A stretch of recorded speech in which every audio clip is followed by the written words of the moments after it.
Olá pessoal, bem-vindos a mais um episódio do nosso podcast em parceria com a Mankin, falando aí sobre esse mundo da inovação. Hoje eu estou aqui com 4 colegas para discutir um pouquinho a questão dos caminhos da inovação. Quais caminhos? São vários, mas vamos aqui abordar um dos possíveis caminhos para você fortalecer cada vez mais esse tema que é muito relevante na vida das empresas hoje. Para começar, acho que vale a pena aí todo mundo se apresentar. Fiquem à vontade. Olá, pessoal. Eu sou a Dani. Bom, contando um pouco de mim, eu tô há 13 anos trabalhando com inovação. Então, desde que eu me conheço por gente como carreira, trabalhei em diferentes setores, diferentes formatos de inovação. Então, gestão de projetos de pesquisa e desenvolvimento, aceleradora de startups corporativa, até liderança de áreas de inovação aberta em multinacionais. Então, é um prazer estar aqui, poder compartilhar um pouco, trocar com os colegas que estão aqui nesse episódio. Legal. Bom, prazer, eu sou o Bernardo, tenho 20 anos aí já no rolê, os últimos 5 dedicados mais à parte de inovação aberta, trabalhando em multinacionais principalmente, com uma carreira bem diversa em produto, em marketing, em trade marketing, parte de consultoria também, e headhunter. Então fiz um pouco de tudo e que acho que ajuda sempre a conectar, né, pontinhos de maneira diferente, e tenho acho que muito orgulho dessa trajetória pouco linear. Tive a oportunidade de morar fora e estou de volta aqui para ajudar a empurrar essa agenda dos rebeldes aqui. Muito bom. Oi pessoal, eu sou o Marco Cesarino. Também trabalho aí com gestão empresarial, transformação das organizações já há um certo tempo e através da inovação. Eu acho que o que nos une aqui é o trabalho através da inovação para impulsionar os negócios, né? Então, estou no mercado aí há mais de 20 anos também, mais focado na indústria da aviação no Brasil e no mundo, e é um pouco sobre mim. A gente vai trocar aqui agora um pouco desses aprendizados. Bom, meu nome de novo é Alexandre, eu trabalho aí há mais de 20 anos com esse tema, trabalhei aí mais de 10 anos em ambientes de inovação, a questão de parques tecnológicos, empreendedorismo, inovação.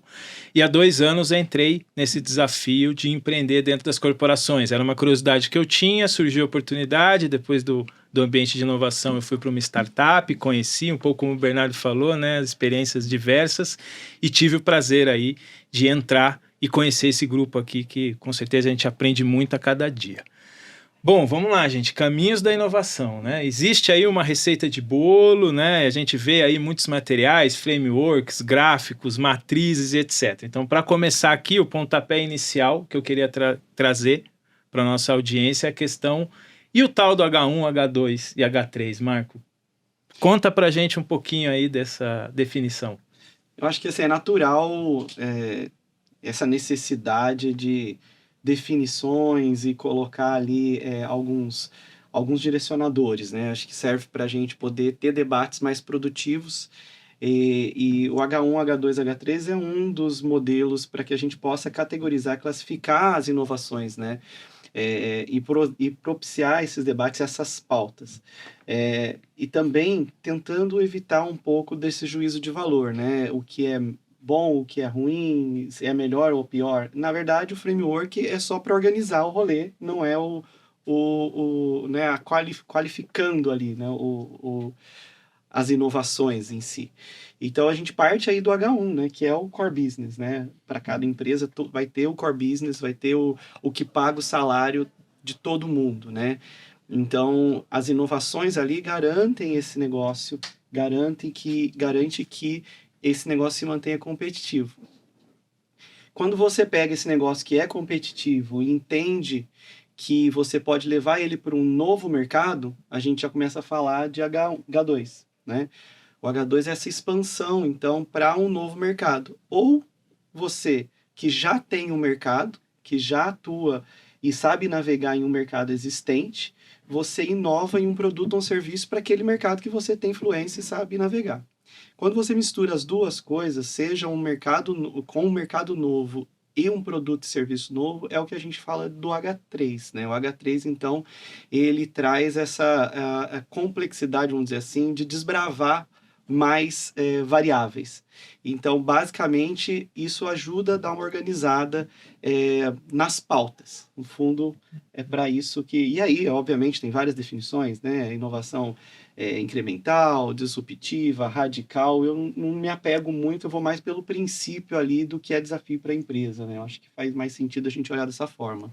E acho que, Marco, acaba direcionando para qual caminho da inovação, né, que a empresa deveria ou poderia, né, seguir melhor. Então, pensando no H1, H2, H3, você também tem os formatos ali que pode fazer mais sentido quando a gente está falando de eficiência, está falando de mercados mais adjacentes ou algo muito disruptivo. Qual é o mix ideal para aquela Qual empresa, é o mix, né? como você... É o direcionador, né? Depois do como, né?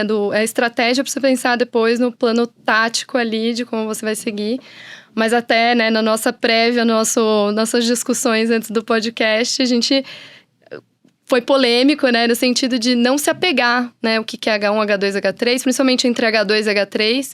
Acho que não tem receita de bolo, né? Acho que é algo que para cada empresa pode funcionar de uma forma diferente. Óbvio que tem os conceitos, né, serem seguidos, mas é algo que pode ter ali nuances que zonas cinzentas ali que a gente não consegue cravar em pedra se aquilo é um H2, se aquilo é um H3. É um norte, né? Um norte pra gente... É o que acho que a gente estava falando, né? A questão são caixinhas, né? Não quer dizer que o Marco trouxe aí, não é a fórmula mágica, não vai ter lá a Bíblia, o playbook exato que funciona para um, pode ser que não funcione para o outro. Essa é a graça até da coisa, né? Imagina se fosse todo mundo igual, todo mundo gostasse da mesma cor, do mesmo time de futebol e etc. Acho que esse que é a grande parte bacana dessa questão, né? E aí... Esse ponto da Dani, trazendo só um complemento, assim, ao classificar, né, que é o que você estava abordando, é muito importante ter essa consciência, né? O tempo que você gasta debatendo a pauta da inovação em si ou a regra, né? Exatamente. Então, assim, tá debatendo demais a regra, naquilo que você estava falando, como não é muito ali cartesiano, se debateu demais a regra, por definição, já muda o tópico, vamos falar da inovação em si, né? Porque já não vale muito você ficar definindo a regra na medida que é só um direcionador do que você trouxe. Acho que faz muito sentido isso mesmo. E um H2 pode virar um H3 depois, um H1, H2, né? Acho que enquanto você está experimentando, testando, você pode pivotar uma iniciativa que nasceu como H2 para algo que você descobriu que poderia ser mais transformacional, disruptivo e encontrar um novo modelo de negócio a partir daquelas discussões, né? Acho que é isso. Exato. Bernardo, eu queria trazer um pouco essa questão, de novo, né, da receita de bolo. Aí dizem que, principalmente essas caixinhas que a gente está falando aqui, H1, H2, H3, é para você também monitorar o quanto de esforço você está colocando em cada uma dessas iniciativas, né, dentro dessas caixinhas. Tem a fórmula ou a linha base, 70% H1, 20% H2 e 10% H3, mas eu queria puxar um pouco dessa sua experiência de como que é um item, por exemplo, a disrupção do mercado é uma coisa muito relevante, então talvez se é um mercado que tem uma disrupção clara, você vai ter que colocar mais fichas num H3, por exemplo. Como que é isso dessas experiências que você viveu? Não, legal, acho que o ponto-chave é isso, é muito pessoal e intransferível, né? Então, sim, existem as receitas, os frames, os playbooks, cuidado, dica do dia já, cuidado com os playbooks, adaptem, modelem, né, ajustem, realidades diferentes requerem, né, capacidades diferentes. Então, a gente falou muito do último podcast também, já vou fazer o merchan, a gente falou de processo e governança. Então, inovação não é o dia que você acorda e fala, tem uma eureka aqui, né, um momento ahá, e a partir de hoje a gente vai, né, rumar como organização para lá. Então, principalmente no ambiente que a gente fala aqui das grandes corporações, você não muda a direção tão bruscamente quanto talvez num ambiente de uma startup, que você tem muito mais flexibilidade, muito mais controle do dia a dia. Então, sim, chave é entender que essas dinâmicas têm que acontecer para o momento que a organização está, para o nível de engajamento que a alta liderança tem.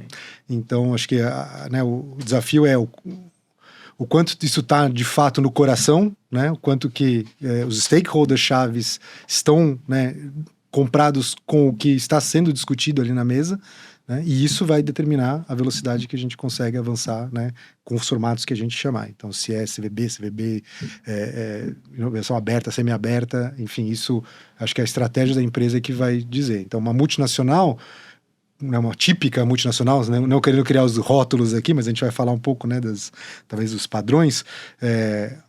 a parte de H3 normalmente não está nos países, né, nas afiliadas, ela está na casa matriz. Né? Então eles têm grupos olhando para isso. E normalmente você não cria nessa competição essa duplicidade, né? A não ser quando isso já está tão imbuído na estratégia que você tem isso, né, mais descentralizado, enfim. Já uma empresa nacional, de família, né, onde, né, daqui saem realmente, né, os produtos, o P&D, né, esses provavelmente deveriam estar olhando com isso, né, com mais carinho e atenção e foco, e estar realmente mais no coração, né, do que talvez, né, um country manager, um general manager, que acaba sendo né, uma filial de distribuição de produtos, de serviços, né, do que quer que seja que vem da casa matriz. O que eu sempre falo muito pro pessoal, né, alinhamento com a estratégia, né? Acho que o pessoal da inovação tem que ter o planejamento estratégico, não questão debaixo do braço, porque às vezes pode ficar ruim, mas, gente, se a corporação, se o transatlântico está querendo ir naquela direção, ok, somos, né, inovadores, rebeldes e tal, mas a gente precisa do apoio, com certeza, da alta liderança, e a gente tem que ser um meio, né? Por meio da inovação, sendo aberta, fechada, semi-aberta, existem várias outras denominações, tem que estar alinhado com a estratégia, né? Acho que isso é legal, e o que a gente está falando aqui disso, de mercado, olhar para fora, e quando se faz um planejamento estratégico, tem um olhar 360 desse, né? Se imagina que foi feito e entendendo essa parte, né? Mas legal, então, né, entendemos aqui a questão, né, a questão de ter a classificação, entender seu esforço, aonde você vai colocar mais energia, mas e quais são as barreiras na visão de vocês? Porque a inovação, eu gosto muito de falar que muitas vezes, né, gente, a gente inova no que a gente não gosta. Porque se você está gostando, às vezes, se você gosta do restaurante, daquele prato X, você não quer que ele invente, você quer que toda vez que você vá lá e a sua pizza esteja exatamente do jeito que você gosta. A gente muitas vezes entra na inovação porque é uma coisa que nos incomoda. Mas na visão de vocês, o que vocês acreditam nessa questão de as principais barreiras ou o que mais dói para que a gente consiga impulsionar projetos de inovação, e entenda o impulsionar como priorizar também, né? Isso que a gente falou aí do planejamento estratégico é ter a prioridade lá dentro. Mas contem aí um pouquinho na experiência de vocês essa questão das barreiras aí. Acho que falando de barreiras, assim, né, é muito fácil cair no H1, né, voltando aos horizontes, porque é a eficiência da empresa, é o que tá todo mundo lá resultado pagando. Um pouco mais a curto prazo. Resultado curto prazo, é o que vai garantir o bônus da galera, é o que, né, tá todo mundo apagando incêndio ali. Então, é muito comum encontrar as áreas de negócio falando, não me venha falar de inovação agora. Espera que eu tenho resultado para entregar, eu tenho coisa para fazer que tá viajando. Então, acho que o desafio é fazer com que as pessoas comecem a olhar para fora e para fora da sua até zona de conforto, com coisas que elas desconhecem muitas vezes, para testar, experimentar, se abrir para, não, eu não sei tudo aqui dentro de casa, deixa eu ver quem que sabe e se a gente deveria estar explorando esse novo universo. Então, acho que é fazer com que as pessoas ampliem um pouco esse horizonte, e acho que a gente vai falar depois, mas, né, aqui sobre ambidestria, mas é meio esse olhar ambidestro mesmo, né? Tá aqui, mas olhando para fora também, para inovação um pouco mais longo prazo. Eu gosto desse conceito da vulnerabilidade intelectual, né? Então, realmente é de fato incorporar, porque hoje, né, e vou trazer um rótulo de novo aqui, né? Mas quando a gente pensa na alta liderança, normalmente são executivos que foram treinados para ter todas as respostas, para dar as direções, para ter comando e controle, e a gente traz para dentro desse ambiente muita incerteza, muita insegurança, né? Muito, talvez eu não saiba e tá tudo bem. Só que a gente está brigando com uma cultura que está estabelecida, às vezes, né? Numa carreira de 30, 40 anos, de um executivo que tem que ser o teu, né, teu principal aliado. Eles têm que estar ombro a ombro e costurado com ele. E eu, pessoalmente, não vejo, na imensa maioria das vezes, não é um tema de grana, que acaba rolando muito, né? Tipo, mas não tem grana, não sei. Normalmente não é essa a barreira, né? É realmente priorização estratégica, né?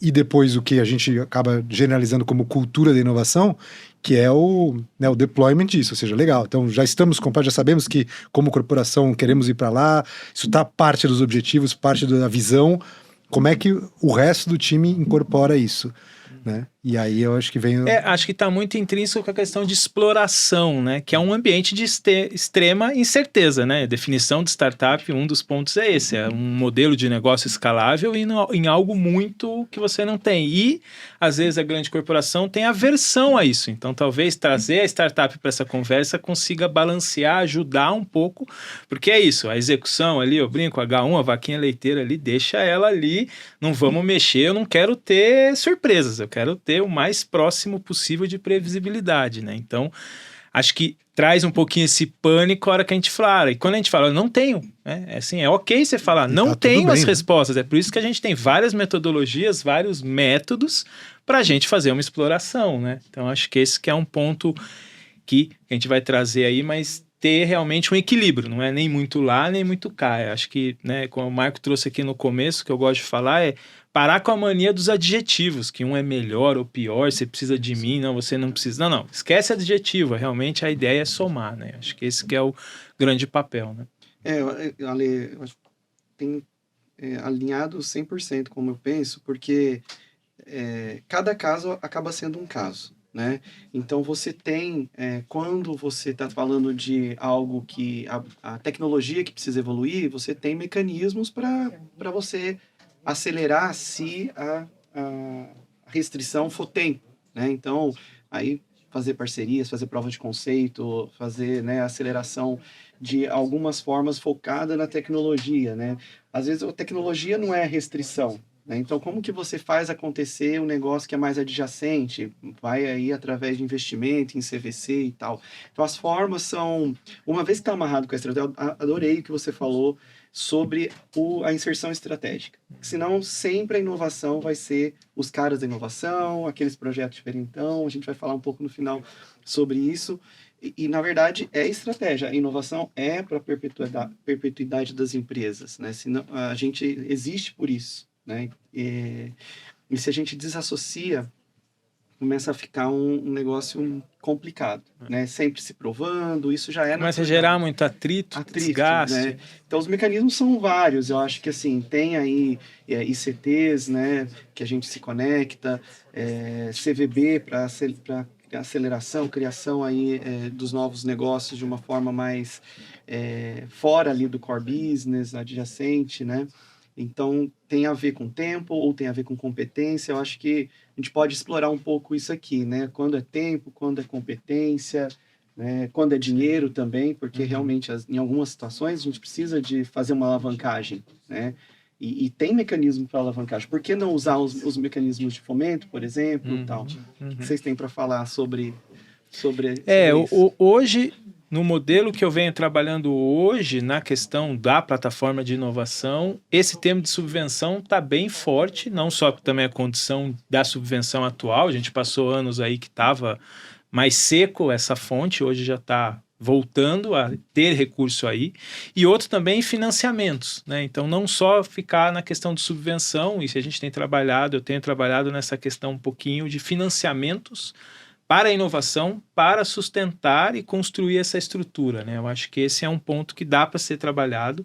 E o que a gente está falando o tempo inteiro aqui, não é o que está certo, o que está errado, depende da situação que você está. Eu brinco muito, né? É o Lego. Você vai ter que montar as pecinhas, né? Então, às vezes um pedaço para esse momento, aí você vai atingir uma maturidade um pouco maior, já não é aquela pecinha, você tem que substituir ela.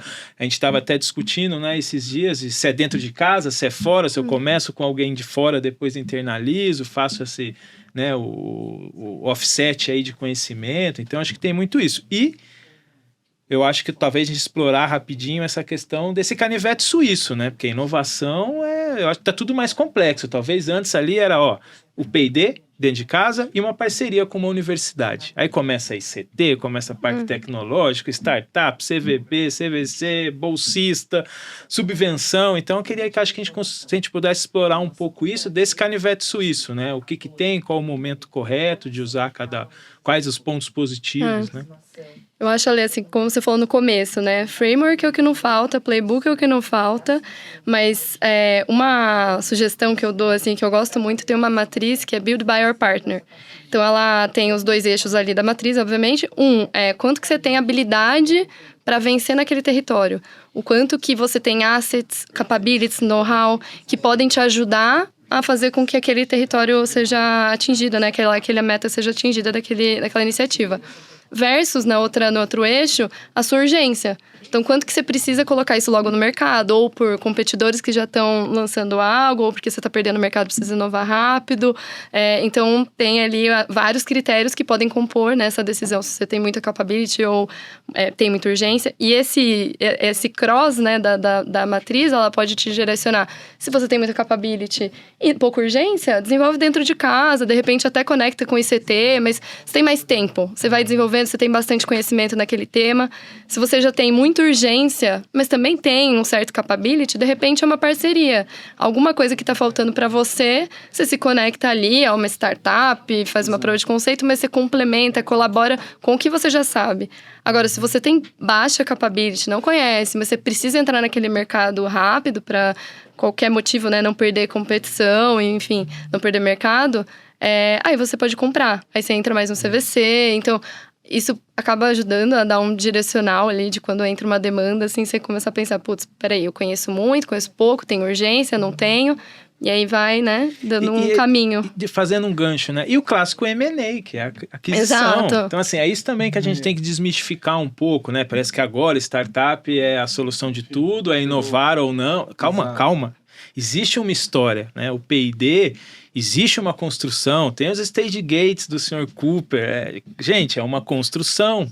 Lógico, né? Essa questão do mundo digital chacoalhou muita empresa, disrupções em vários segmentos. Mas, assim, tem uma construção, né? E a que eu sempre também falo, a questão de... Não é uma corrida de 100 metros. É uma maratona, né? Então, inovar dentro de uma corporação, eu falo que o sistema ele é desenhado para não ter coisas estranhas. Aí vem a inovação, é um corpo estranho. O que o sistema é treinado? Expurgar. Né? O sistema de produção em escala, em uma linha de produção, é colocar o A mais o B e sair C. Ou seja, ela é toda desenhada. Aí vem organismos estranhos, ela vai ter. Então, eu falo assim, gente, se tem essa ideia de expurgar, o sistema é bem feito, porque ele está fazendo a função dele. Agora, vai de você ter essa navegação que a gente falou de planejamento estratégico e principalmente o apoio, né? Acho que esse é um ponto que a gente está falando aqui que é importante. Eu brinco até que, às vezes, se na entrevista que você está fazendo para um cargo desse, eu falo assim, nossa, você pode me contar o planejamento estratégico para ver se é também o que eu imagino? Porque às vezes você vai com um desejo, não, eu vou entrar nessa empresa porque, nossa, eu quero mergulhar no mundo de relacionamento com startups. E pode ser que não esteja no planejamento deles, né? Então, acho que isso trazendo talvez uma dica aí para o pessoal, é quando você tiver pesquisando uma vaga, na questão da entrevista, fazer perguntas também. Porque às vezes você pode criar, né, o delta entre expectativa e realidade se chama decepção, né? Então, vamos tentar alinhar. Então, porque senão às vezes você vai com muito desejo ou a sua capability, né, o seu soft skill, hard skill é para o mundo de startups, mas muitas vezes aquele desafio que eles têm hoje é um relacionamento de fomento ou universidade, são mundos diferentes. Você vai gostar e querer navegar e conhece como se navega lá dentro, né? Então, acho que esse é um ponto também bem legal aí pra gente trazer pro pessoal. Ale, só acho que um comentário assim do que você tá trazendo é a palavra que a gente usa muito, né? O ecossistema. Então, a gente não necessariamente tá falando de inovação aberta, vai ser startup. Muitas vezes é conectar com uma outra indústria grande também, e vai ter um projeto que vai ser essa jornada longa de desenvolvimento, e vai ser também inovação aberta, também é uma criação de algo novo.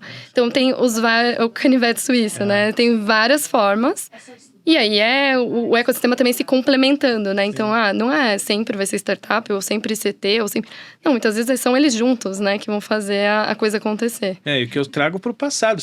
Inovação aberta existe, gente, há bastante tempo com as universidades. Exatamente. Elas prepararam os ICTs, Institutos de Ciência e Tecnologia, foram pensados em como transformar o conhecimento gerado das universidades para as empresas. Depois veio mecanismos como os parques tecnológicos, centros de inovação e etc. Então, assim, Sempre existiu. É que agora está mais complexo, tem mais Mais atores, maturidade. você tem uma rede muito maior. Às vezes, né, na universidade você já sabia, né? Olha, eu tenho 3, 4... Hoje não, né? Startup, fundo, são vários mecanismos. Então, fazer a gestão disso, você precisa ter a gestão. Virou um ecossistema. Talvez antes era mais um monossistema. Agora, realmente, são muitos players, né? Tá cada vez complexo. Eu acho que é isso mesmo, Ale. E o que eu tenho percebido é que a evolução acontece de todos os lados, né?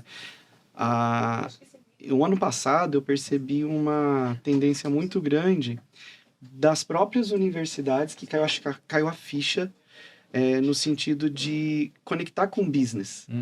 Então, teve o SciBiz da USP, teve lá no PQTec em São José dos Campos também uma iniciativa de conectar as instituições de ensino, ciência e tecnologia com empresas, startups, né? Fazer esse cruzamento para poder dar vazão no fundo das inovações.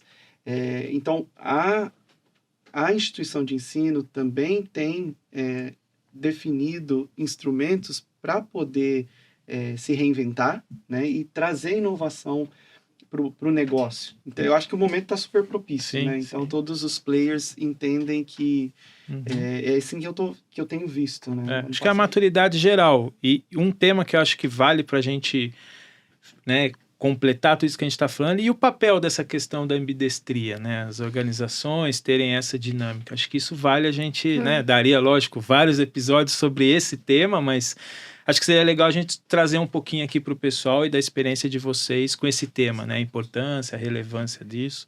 Acho que eu tinha comentado ali, né, brevemente, mas basicamente ambidestria é tudo isso que a gente está falando.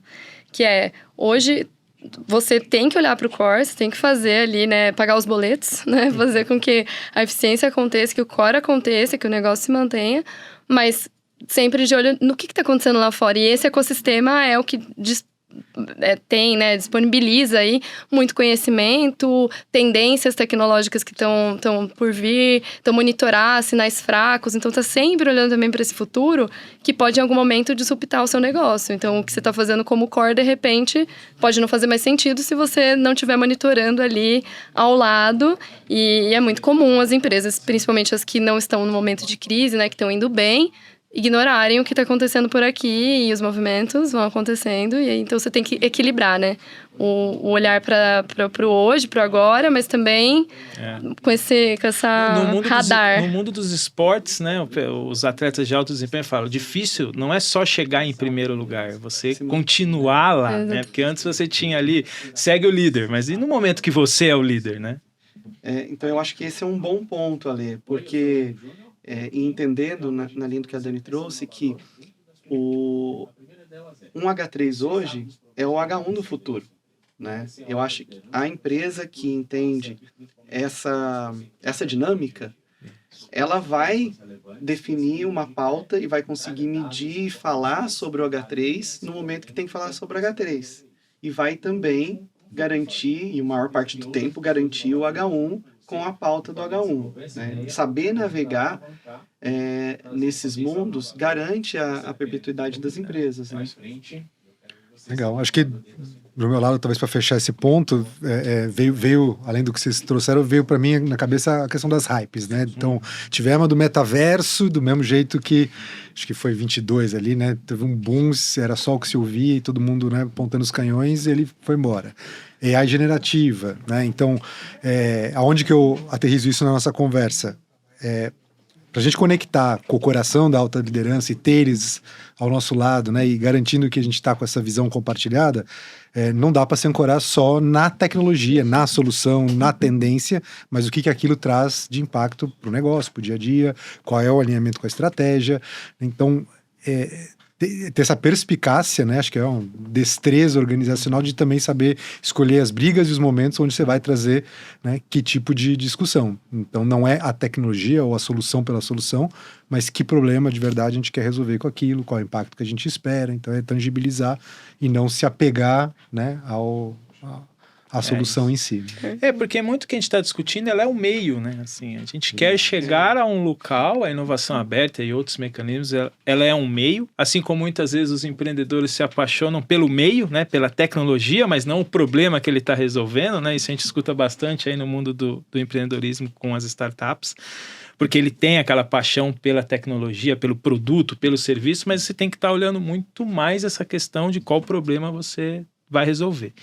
E aí, para a gente fechar, fazer umas considerações finais, acho que se a gente pudesse abordar a questão, trazer curtinho aí um pouco de mitos e realidades um pouco sobre essa questão da ambidestria, como é que vocês acham, e aí a gente faz aqui esse fechamento. Eu posso começar. Vamos lá. Tá? Primeiro mito, uma startup não é uma versão pequena de uma corporação, e uma corporação não é a versão grande de uma startup. Então, assim, esse é um mito que eu já ouvi em alguns estudos que eu fiz e achei bem legal essa visão, e é importante saber. Então, não é que um substitui o outro, de novo, acho que é a questão dos adjetivos, não é que um é melhor ou pior, eu acho que cada um tem a função, é o Lego, montar as pecinhas e entender quais pecinhas são as pecinhas corretas para aquilo, de novo, para onde você quer chegar. O meio, né? Tudo isso é muito mais meio do que fim. Nessa linha do meio aí, amarrando com o resultado, que a gente trouxe bastante aqui para a pauta, né? Que tem que estar amarrado com o resultado.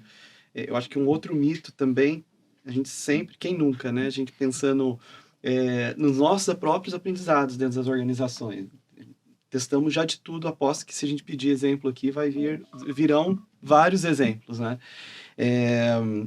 A inovação não é a sala colorida, não são os puffs nos workshops, não é aquele... Post-it. Isso a vida de novela, né? A vida de novela. Isso tudo é meio. Né? Eu acho que também é importante pontuar, eu acredito que a gente mesmo traz alguns holofotes que não são os holofotes corretos quando a gente está nesse processo de convencimento, tentando fazer acontecer, impulsionar, mas a gente tem que ter essa consciência, né? Sair um pouco desse mito, porque senão a gente sempre vai ficar rotulado, desvinculado da questão do resultado, aí chega no meio do workshop, e aí, mas vamos trabalhar então? Eu penso que esse mito ele é uma armadilha que a gente tem que ficar atento sempre. A história, nunca fale para um professor, né, com o que ele trabalha, né? Professor, e aí, o que você trabalha? Né? É verdade.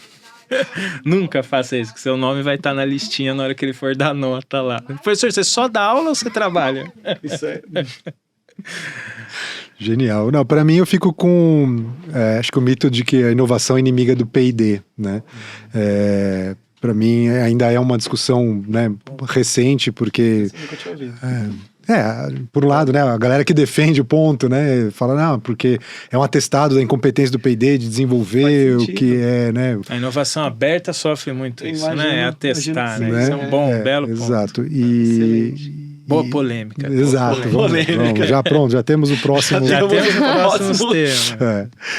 Então, eu não sei, para mim, né, isso é uma falácia dentro das grandes corporações, principalmente, onde já tem processos super estabelecidos para um, para outro, são complementares e se poderiam, de fato, se beneficiar, né, muito de um lado e de outro. Então, isso acho que explica muita resistência, né? Totalmente, é isso, porque eu acho que o mindset ainda está preso naquele, né, na cultura do P&D puro, enfim, da onde a gente está acostumado organizacionalmente a tratar. Então, acho que muitas das barreiras que a gente enxerga vêm daí, né?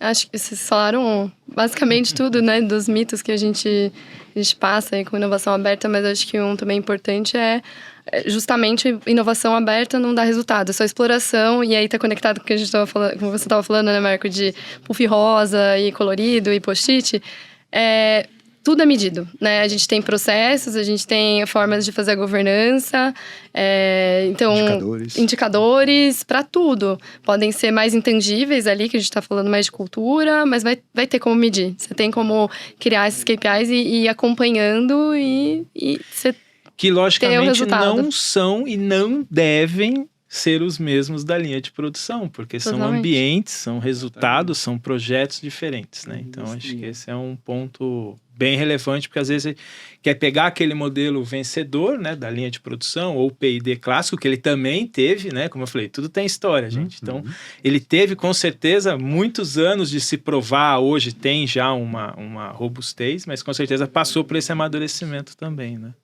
Acho que já rolou isso num episódio sobre, né, a gente falando sobre KPIs e métricas. Acho que vale a pena dar uma pesquisada aí, galera. Mas fechando com o nome do episódio, assim, né? Caminhos da Inovação. Pessoal, Caminhos da Inovação tá cheio de obstáculos, né? Não é uma estrada asfaltada. Não é uma... Curvas sinuosas pela frente. Não tem placa. Acho que isso resume bem essa conversa. Muito bom. Eu gosto assim, né? Como você falou, não é como a gente está trazendo aqui, não é uma estrada asfaltada, é uma duna de areia, ou seja, você está subindo, você não imagina o que tem do outro lado. E não tem Waze. Não tem Waze, bater um vento, aquela duna some, ou com que você vários animais por meio do caminho, podemos, né? Temos que desviar. Não só matar os leões, mas isso é polêmico. Não que só matar os leões, não só matar os leões. Outro episódio só para isso, Bom, gente, sem palavras, acho que ficaria aqui com certeza muito mais tempo. É muito bacana poder dividir com pessoas que... O grande divã, né? Que tem ali muitas vezes os mesmos desafios. Então, assim, gente, fiquem ligados, acompanhem aí os próximos episódios. Siga os episódios, tem muito conteúdo. E, logicamente, todo mundo aqui está nas redes sociais. Fiquem à vontade em nos conectar. Com certeza, conversar, um bom papo. Todo mundo aqui está muito aberto. Mais uma vez, brigadão e valeu. Obrigada, gente. Isso aí, pessoal. Até a próxima.